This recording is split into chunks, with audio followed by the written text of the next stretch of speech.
Alright, welcome back to more Explorers of Darkness. Last time we went through Crystal Cave and finally got our first monster house, and this time we have to solve this quote-unquote puzzle involving the crystals. What does Greenmaw have to say about that? You're so fucking real for that, twin. Yeah, let's do our best, alright. Kind of exploring isn't so bad once in a while. I don't know what you're talking about, but sure, whatever. Yeah, I just had to dedicate a few minutes worth of cutscenes to this when the whole puzzle boils down to... Alright, well, there we go. Yep, you just turn all the crystals blue. It's not that big a deal.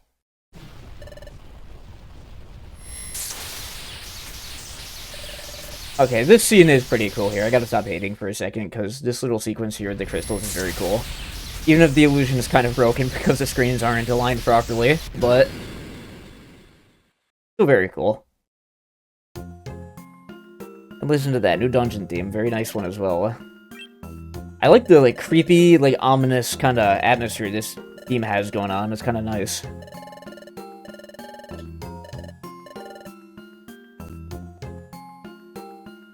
Surely this time Azel will be understanding and will not just, jump our asses, right?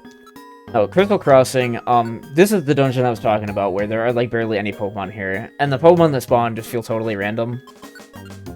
This dungeon has, a lot of water for some reason, or at least it introduces water when it wasn't there in the previous dungeon. Shouldn't be that big a deal, though. You know, hope I'm not jinxing myself, but... Alright, let's, re-equip all of our items. I guess everybody started, getting chafes around the neck from the time it took us to get here before, so we had to take off the fucking bandanas for a second, I don't know. Crystal Crossing, yeah, there's water here. Another, honestly, quite, insignificant dungeon, I feel like there's... I'm not even really sure what to say. Well, I'm sure something interesting will happen as we're in here, you know? See, there we go, look, a red gummy. Gummers. I'm gonna eat that. +1 defense, wow.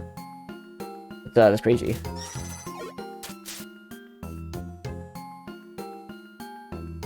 There's not very many Pokemon in here. I guess there's Leaf Wormadam instead of Rock Wormadam. Sand Wormadam, whatever the fuck a damn, I don't care. Not sure why exactly it's here and not in, a forest. There's several forest dungeons.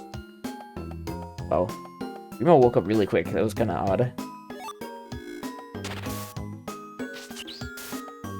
Oh shit, these things have Rage Relief. That's going to be annoying, probably. More level ups for Polyball though. Mud Shot. That's not bad, I guess. No, we don't really need it. I mean, being able to drop speed is nice, but, it's not stab. Not a particularly accurate move, either. I click on me, let's give that to Chico. Realized, she kind of, ate that with her forehead. I saw that little, blinking effect it plays when you eat a gummy. It was placed, on the base of her little leaf on her brain. Not, Oh, you know what? It's because she's, photosynthesizing, you know? Why didn't I think of that?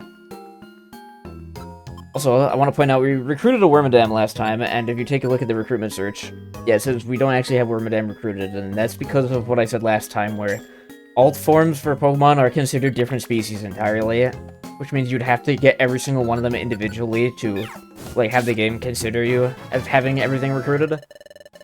Which I feel like isn't even that big of a deal anyway, because there's no, completion bonus. You don't get anything. I don't even really think the adventure log says anything. Adventure log, by the way, maybe we can take a look at that sometime, because that is something we've completely ignored for the entire playthrough. In fact, we haven't really looked at any of the extra features in the game. Not that there are many, to be honest, but... I want to say in Rescue Team, I know the adventure log has some different stuff in there in Rescue Team, and I want to say it did have a special message for actually recruiting all Pokemon. Funny enough about that, one of the adventure log things you can fill in Rescue Team is made every Pokemon the leader. And I've never done a all recruits run of Rescue Team before, but a friend can tell me. I'll, have him post a screenshot here. If he even had a screenshot of that, I don't remember, but my point is, basically one of the adventure log lines to fill in Rescue Team is made every Pokemon the leader, and according to my one bud who has done a recruit them all, this means you don't just, like, set every Pokemon as a leader and then just, you know, go about your day. No. What you have to do is step on, like, 70 trip traps in a row. What the fuck is this, man? Oh my god. No, we gotta do the awkward, like, shuffle to make sure no one steps on it again. The fuck was that, man? Ugh, I'm getting sidetracked. What was it saying? Yeah. So to get that, all Pokemon were made the leader thing, you have to set a Pokemon as the leader, have them go into a dungeon, and then complete the run. I do not believe you're allowed to... Well, I think you are allowed to give up, but the point is you have to actually go into a dungeon with them. And you have to do this with the, like, about 400-ish Pokemon that are in Rescue Team. Just so you can get a single check on a list. So, good luck with that. Speaking of needing good luck with things, another fucking monster house, first of all... So, I want to be careful here, because I'm gonna assume Floatzel has agility, which is pretty much just the most horrifying thing a Pokemon in a monster house could possibly have. Especially since we don't have, like, okay, well, it doesn't... The version-exclusive items here doesn't really change anything, but this is still bad. I think what we're gonna do is use a Totter Orb. Okay, well, I did not realize Glameow had it on tempo, but... As long as it doesn't have, like, Fury Swipes, I don't really care. Oh my god, that did a lot of damage. Fuck, that's not good, actually. Polibo just got chunked for, like, more than half her health in a single hit. That's really bad. And now he's in range of so many of them. Oh, please don't die, Polibo. We have Reviver Seed, so it's okay. Oh, no, here's what we're gonna do. We're completely surrounded, so let's also use Full Fury.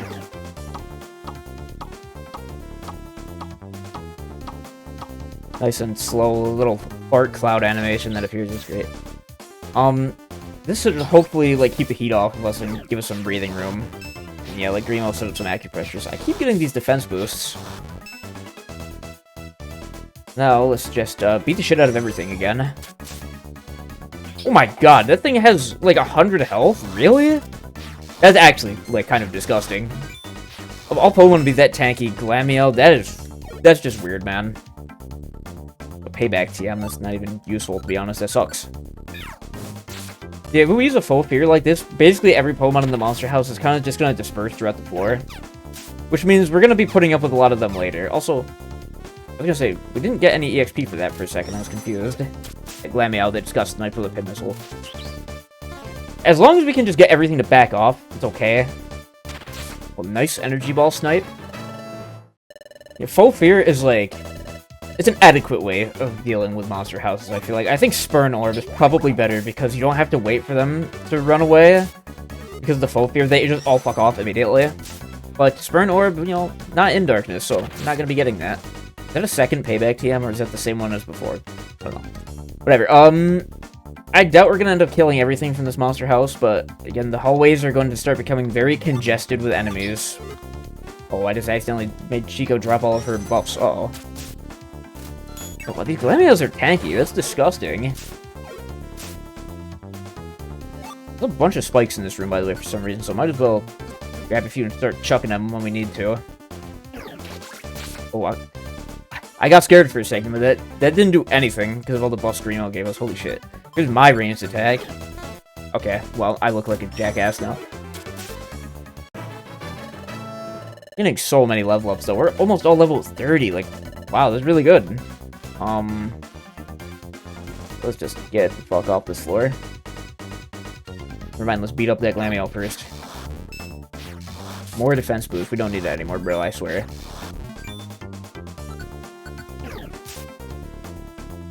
Another one, Jesus. That damaged them. Oh, yeah. Well, hopefully, no more monster houses, because... Well, we still have 2 Slumber Orbs and okay, if we get another monster house, we're honestly chill. We can deal with it just fine. Unless we get fucked over by traps, because, in case you aren't aware somehow, monster houses are, like, filled with traps. There's always a bunch of traps in monster houses, so, gonna have to be a lot more careful when we go into one of those. Because, you know, we don't want to step on a bunch of traps. That is fucking annoying, and it can screw us over.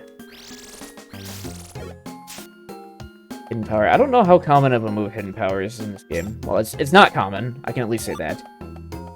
It has, like, a weird effect in Mystery Dungeon. It's something like it has a different type every time you enter a new floor, so it's constantly changing types. I don't know if the base power is variable. It could be because this is like a Gen 4 game. Yep, more level ups. Oh my god, we've all leveled up like twice in this dungeon. That's great. Anyway, more spikes. Yeah, if we don't get any more monster houses, I don't think the rest of this dungeon is going to be very significant. I guess Absol is here, but he's mostly just an annoyance because pressure is very obnoxious. I was kind of hoping Grimo wouldn't have killed it, so I could have gotten a shot at recruiting it. I don't actually even know what Absol's recruit rate looks like, but... I also don't really even care that much about recruiting Absol, because he is a fucking jobber. How many spikes do we have now? 24, my god, we've got like a quarter of a stack in just a single, like, 2 floors. It's kind of ridiculous. How the hell does Absol only have 70-ish health when Lamial has like 100? What the fuck?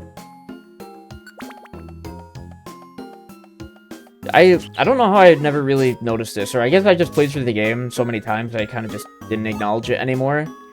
But there's so many of those dungeons at this point in the game where, like, it's like 10-ish floors, and then you get to the midpoint, and it's like another 10-ish floors. They aren't making you do any, like, 20-floor marathons. This game has just, like, much shorter individual dungeon segments than Rescue Team, I want to say. I don't think Rescue Team really shied away from making you do long dungeons like that.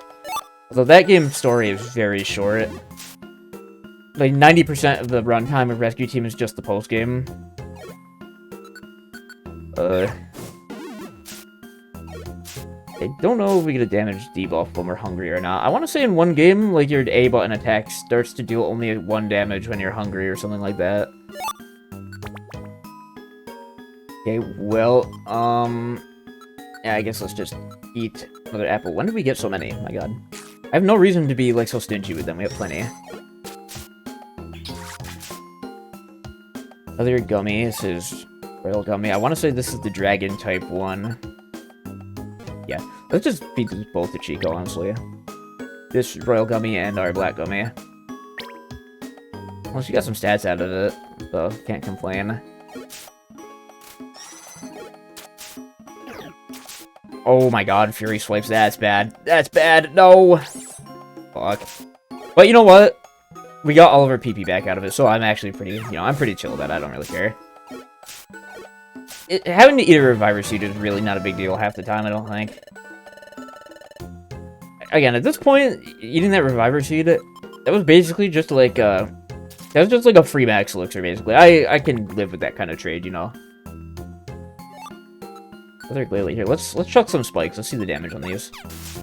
27. That's not very impressive. And we'll just put away all the spikes when we get to another like storage opportunity. Pink Gummy. I think this is the poison one. Let's also give this one to Chico. Let's see if she gets any new skills. Bodyguard. Not even a really good one, to be honest, if I remember correctly. See it. Definitely take attacks into the friend. You know what? Let's leave that on for now. I feel like this is going to be a mistake. I feel like giving a grass Pokemon Bodyguard is not going to be a good idea because they're just weak to so many types. But, like, I don't know. Maybe this could actually be useful. I don't know. Because Polibo, in particular, is, like, super duper squishy and tends to just die in 2 hits. Chikorita is, like, comparatively a lot fatter. So, maybe this will be helpful, and, I mean, worst case, if it ends up not being helpful, we can just turn it off whenever we want, it's not a big deal. Oh, Absol, what a bitch, man. He also gives, like, no EXP, he only gives, like, 193, that's nothing. He's definitely more of, like, an annoyance Pokemon. I guess, like, he's not tanky, it's just that, I guess Swords Dance is kind of annoying, it's just that Pressure is very annoying, because you just lose a lot of PP.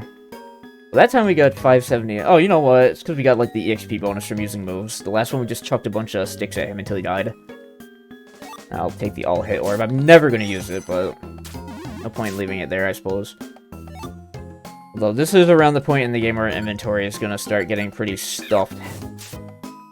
Hopefully, we won't have to worry about having full inventory too much. Or, like, a full storage, I should say. Excuse me, what is this? Please don't do this. Fucking Glamius, man. Of all the Pokemon in this dungeon should just be like a menace. How the hell is it them, man? Scary Face, I don't care about that. slowing enemies is, like, only useful in monster houses, I feel like, because you know what's better than slowing the enemy is just attacking them and killing them, because 90% of enemies are gonna go down in, like, 2 hits anyway, unless I just, like, miss all my shots right here. Why do we keep missing all of a sudden? What the hell? Not even on an even number floor. Hopefully this dungeon's almost over, by the way. Yeah, okay, there we go. Just a lake. Oh my god, we get to meet the only worthwhile Lake Guardian. No. Yuxi's okay. I know Yuxi's good and, like, competitive, or at least it wasn't Gen 4 competitive, but you know, it doesn't hit super hard like a nuke like Azelf does, so, you know, the little Timmy in me doesn't really care, you know. I can't just teach my Yuxi, like, Explosion and, like, Hyper Beam or whatever the fuck.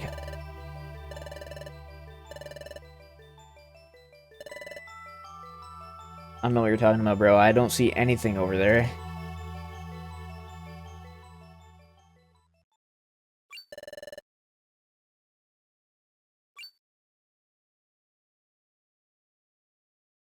Holy shit.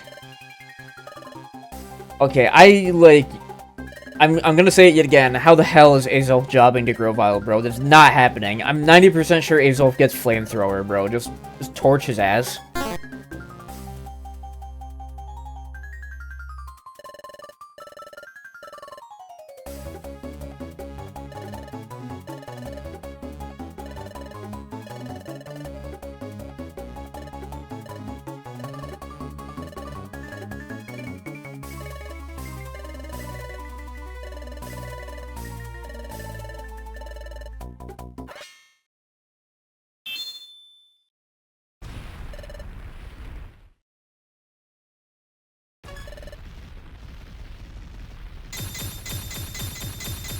This is a very cool sequence, by the way.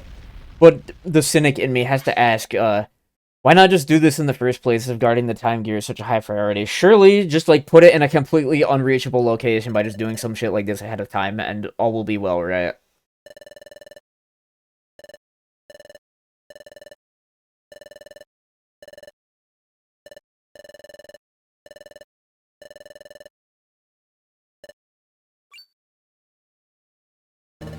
My god, man. Even if it means eliminating you, ow the fucking edge, man. Nah, Grovyle's not an edgelord. Alright. Grovyle boss fight. So I learned something extremely curious about this boss fight. It explores this guy only, I want to say. So this is like a forced loss boss fight, of course. But something very interesting I learned from, like, the speedruns of Explorers the Sky is that apparently, so first of all, I do know that if you lose this fight, like, the story still continues as normal. You are allowed to lose this fight. Which means in Explorers the Sky, if you go to rest, and then you choose give up here, you literally just skip the boss fight. And only in Explorer, sorry, I can't even speak, man. Only in Explorers the Sky, the interesting part about this is the fact that, like, this isn't treated as a loss for gameplay purposes if you lose here. You don't lose any money or items or anything like that. Which means, in the speedrun, they get to the fight and immediately just give up the fight. And so, like, what it means is this fight is entirely pointless. Like, this is just, like, an item and time waster in Sky, and there's no point in doing it. But, while reading something about the Time and Darkness speedrun, it briefly, like, implied that this was not the case here. In Time and Darkness, you actually, like, it is counted as a loss if you lose here. The story still continues, yes, but, like, the game treats it as a loss, and you lose your items and shit. And I am gonna be real, I do not feel like testing that, so we are going to just beat the shit out of Grovyle. I wanted to show that you can, like, skip the fight by just giving up, but that's not an option for us, I believe, so we're just gonna kick the shit out of him. And, well, you've seen what every other boss fight in this game looks like. You already know what's going to happen. Throw that at him. Hopefully he doesn't, like, back off and corner himself. I want to surround him. Okay, well, I was hoping that wouldn't happen, but... You know what? No, this is still okay, because now... Yeah, hopefully Grimo steps up and... Yeah, okay, yep, you're fucked now.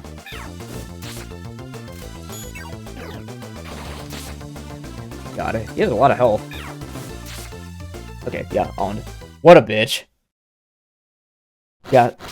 it's definitely more optimal to just skip this fight if it's possible, considering the fact that because it's a boss, you don't even get EXP. So, like I said, you purely just waste your own time and resources by even bothering to engage with this fight. Again, I don't believe we have that option in Time of Darkness, and it's not a hard fight anyway. The only resource we even had to expand was just throwing a single XI seed, not like we don't have plenty more, so, I don't really mind just taking 30 seconds to kick the shit out of Grovyle. Out of Bitch Vile.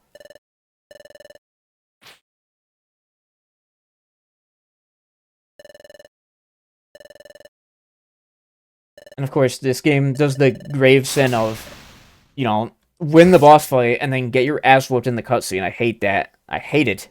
It's annoying. My god. My two gay boyfriends finally hold hands for the first time.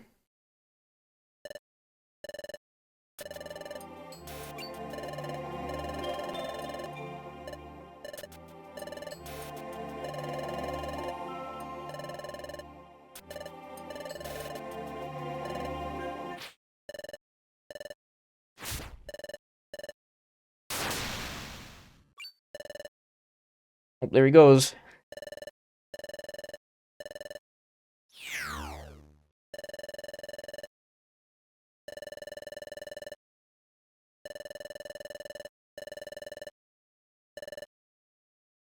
Bro, we got Reviver Seeds and Orange Berries in the bag, bro. There's no need to be passing out like this.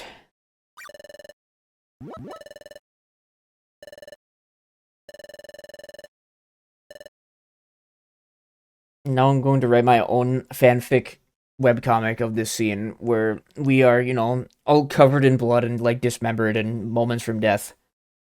Now, being retarded. Yeah, crazy stuff. That fight, it mostly just bothered me. It bothers me that that's a, win the fight but losing the cutscene fight because it's such a joke, which is, as I've said many times, the case for 90% of boss fights in this game. Like, this game basically doesn't have any... It has, like, one hard boss fight. I'll give it that. It has one hard boss fight. But we're not going to get to that for a while. And, okay, you know what? This game has two hard boss fights. I'll give it that. It has two. And it's because you, just get ambushed and ganged up on it fucked. And, spoiler warning, the Luxio tribe is not one of those hard boss fights. It's some other ones.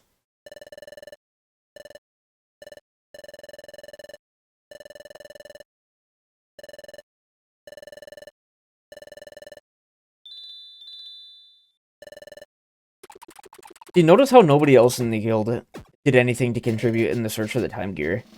Well, okay, I can't complain because they don't have, like, OC protagonist powers to just, spoil the story and tell them where to go, so I can't hate too hard.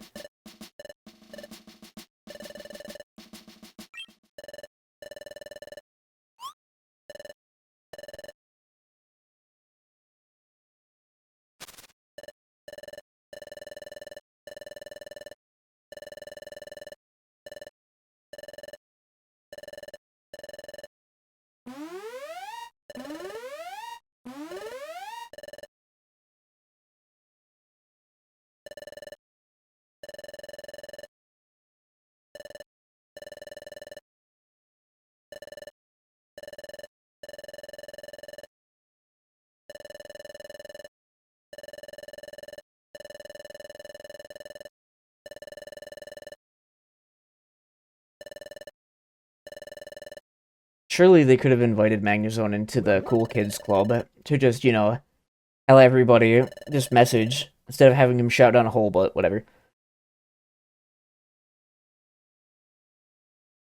We got Dusknoir's secret. Just 10 times hotter than Victoria's secret.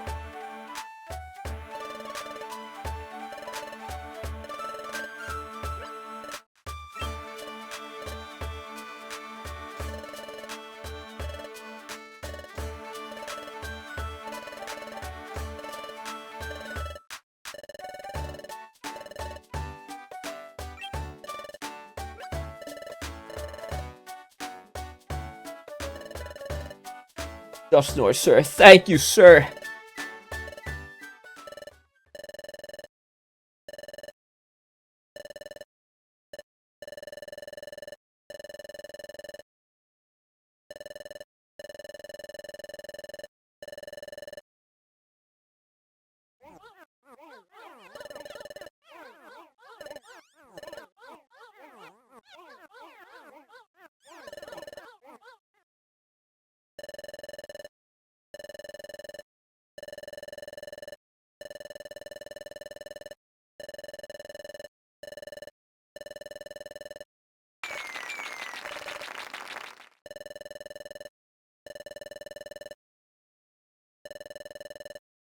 You are so full of shit, Magazone. Fuck you.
Oh boy, here we fucking go.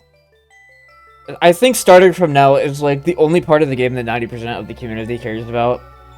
I have to say here we fucking go, because there it is, causing the planet's paralysis. Let's... You know what? I'm actually going to start a counter over in the corner. We are going to check how many times they use the phrase, the planet's paralysis. So we're at 1. Alright, that's 2.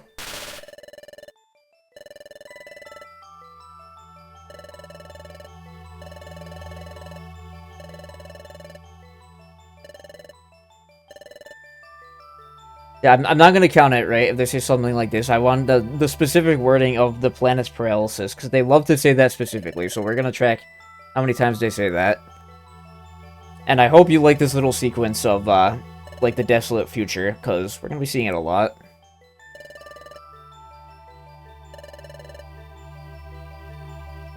In a way, I kind of feel like this might be, like, where the story jumps the shark. Maybe, where they introduce the future stuff. I don't really know if it's that, to be honest. Maybe I'm just being negative, but... I don't know. I mean, I don't hate the time travel aspect. The thing with time travel plots, I feel like I mentioned this many episodes ago now. The thing with time travel plots is, like, you kind of just have to accept that they're going to have a shitload of plot holes and confusion, because, you know, time travel obviously doesn't exist in real life. There's no sort of, like, metric for how time travel, like, actually works to go off of. I don't know.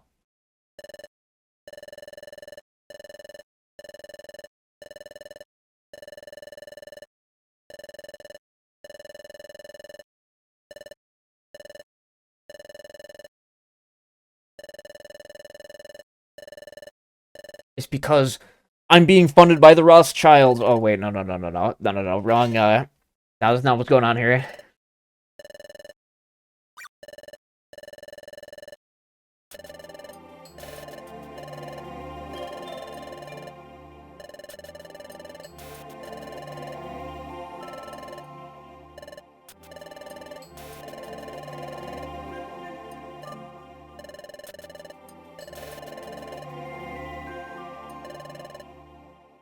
Okay, I'm gonna be real. This is like the one time Dustner actually has a point. Yeah. I feel like I've heard people, like, you know, I mean, story spoilers for a game you've probably already seen the story for, but everybody's always like, oh, you know, why didn't Grovyle just go back in time and just tell everybody why he was getting the time gears? And it's like, if you think about that for even a second, it's like what Dustner says here. Like, if some random fucking stranger shows up and tells you that he's from the future and he, like, needs to collect the magical MacGuffins to save the world, like, no one's gonna fucking believe that shit. So I gotta give that to Dustnor. He's actually kind of smart here. I really feel like Grovyle, you know, probably should have had a similar idea of trying to get all buddy-buddy with people before, like, revealing his power level, but, at the same time, I don't think it would have really worked, because, I mean, even early in the game, they pointed just how much of a fucking, like, taboo it is to do anything involving the time gears at all. I literally don't know if Grovyle could possibly just, like, explain this to people without immediately just getting, like, run out of town or some shit. At least this part of the story is, you know, I think this part works fine.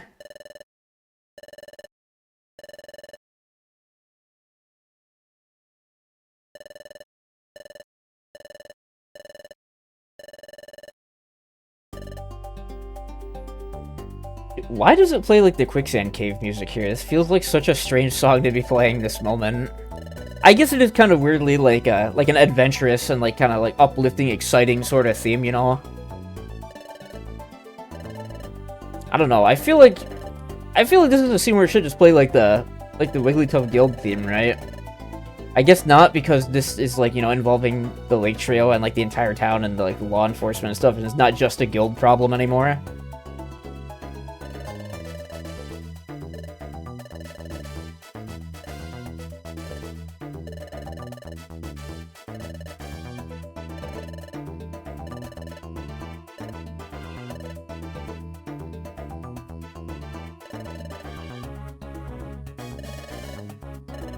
Also, I just realized that Wigglytuff has, like, not moved a single muscle in this entire scene, or at least if he has, I wasn't paying attention, because I was reading the text.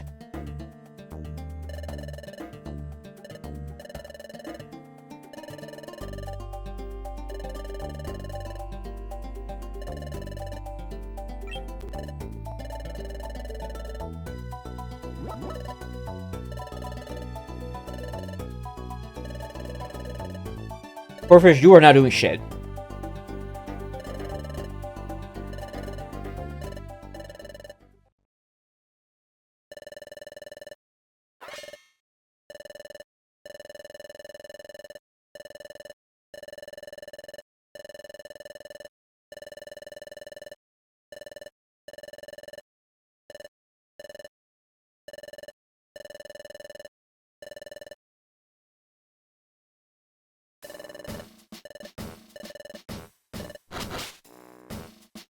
Shadow just lost so much aura for that one, bro. It just does not work when you say it. You are not Wigglytuff.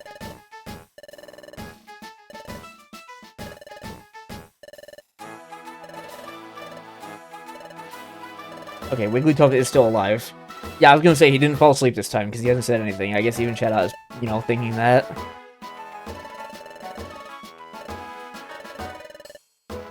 Using whatever means necessary. Do they all know what he means by that? Uh-oh. Anyway, yeah, we're finally at the point where the story actually starts to get fucking real and all the truth nukes start getting dropped. Is what I would say. If we didn't immediately just kind of get let down and, well, now we're just back to doing random shit for a while.